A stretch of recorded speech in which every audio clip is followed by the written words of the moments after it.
पर हमला बोला है। 2 साल का सबसे बड़ा ये अटैक माना जा रहा है। मॉस्को दहल गया जिस वजह से, ऑयल रिफाइनरी में धमाका हुआ, एयरपोर्ट बंद हुए। नमस्कार, आप देख रहे न्यूज़ 18 का डिजिटल प्लेटफॉर्म। मैं हूं आपके साथ श्रुति श्रीवास्तव। यूक्रेन ने रूस पर पिछले 2 साल का सबसे बड़ा ड्रोन हमला किया है।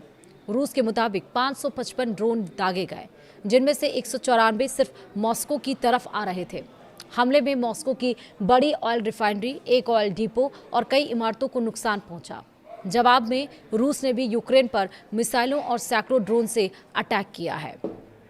एक तरफ जहां इजराइल, अमेरिका और ईरान का युद्ध छिड़ा हुआ था, तो वहीं एक बार चर्चा फिर से रूस यूक्रेन की शुरू हो गई है। जी हां, रूस यूक्रेन युद्ध में अब ड्रोन एक बार फिर सबसे बड़ा हथियार बनते जा रहा है। गुरुवार को यानी कि 18 जून को यूक्रेन ने मॉस्को पर ऐसा हमला किया जिसे रूस ने पिछले 2 सालों का सबसे बड़ा ड्रोन अटैक बताया। रूस के रक्षा मंत्रालय के मुताबिक पूरे देश में 555 यूक्रेनी ड्रोन मार गिराए गए, जबकि इनमें से 194 ड्रोन सिर्फ राजधानी मॉस्को की तरफ बढ़ रहे थे। हमले के बाद कई जगह आग लग गई, ऑयल रिफाइनरी में धमाके हुए और मॉस्को के सभी बड़े एयरपोर्ट कुछ समय के लिए बंद करने पड़े। CNN की रिपोर्ट के मुताबिक यूक्रेन के निशाने पर इस बार फिर मॉस्को के दक्षिण पूर्व इलाके कपोतन्या की ऑयल रिफाइनरी रही। यही रिफाइनरी 2 दिन पहले भी हमले का शिकार हुई थी। सोशल मीडिया पर सामने आए वीडियो में रिफाइनरी से काला धुआं उठता दिखाई भी दिया। एक दूसरे वीडियो में जोरदार धमाके के बाद बड़े फ्यूल टैंक की छत हवा में उड़ती हुई नजर आई। और इसके अलावा रूस के रोस्तोव इलाके में स्थित एक ऑयल डिपो पर भी हमला हुआ।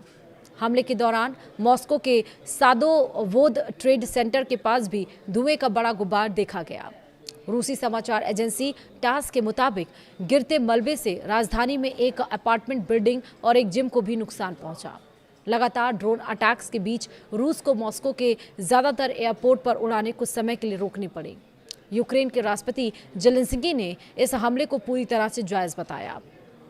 ब्रसेल्स से जारी अपने संदेश में उन्होंने कहा कि इसके जरिए हमने रूस की ओर से यूक्रेनी शहरों और आम लोगों पर किए जा रहे लगातार हमलों का जवाब दिया है।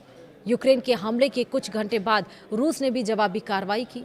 यूक्रेनी वायुसेना के मुताबिक रूस ने 7 मिसाइलें और 239 ड्रोन दागे और इन हमलों में कीव और पोल्टावा क्षेत्रों में एक निजी घर, पावर प्लांट, एक हैंगर और तेल से जुड़े ठिकानों को नुकसान पहुंचा। पिछले कुछ महीनों से यूक्रेन लगातार रूस के oil depot, refinery, navy base और सैन्य ठिकानों को निशाना बना रहा। इसकी बड़ी वजह रूस की अर्थव्यवस्था है। विशेषज्ञों का मानना है कि रूस की सरकारी कमाई का करीब 1/3 हिस्सा तेल से आता है। ऐसे में अगर ऑयल इंफ्रास्ट्रक्चर पर दबाव बढ़ता है तो इससे रूस को मिलने वाले पैसे पर असर पड़ेगा और इसीलिए लगातार यूक्रेन की तरफ से वो टारगेट किया जा रहा था। और अब 2 साल का सबसे बड़ा हमला उसी जवाबी कार्रवाई में रूस ने यूक्रेन को दिया है। यानी कि अभी ये एक युद्ध खत्म नहीं हो रहा है कि दूसरा जो पहले से छिड़ा हुआ है युद्ध अब फिर से उसकी जो चर्चाएं हैं वो तेज़ होने लगी हैं। वीडियो में इतना ही। नमस्कार।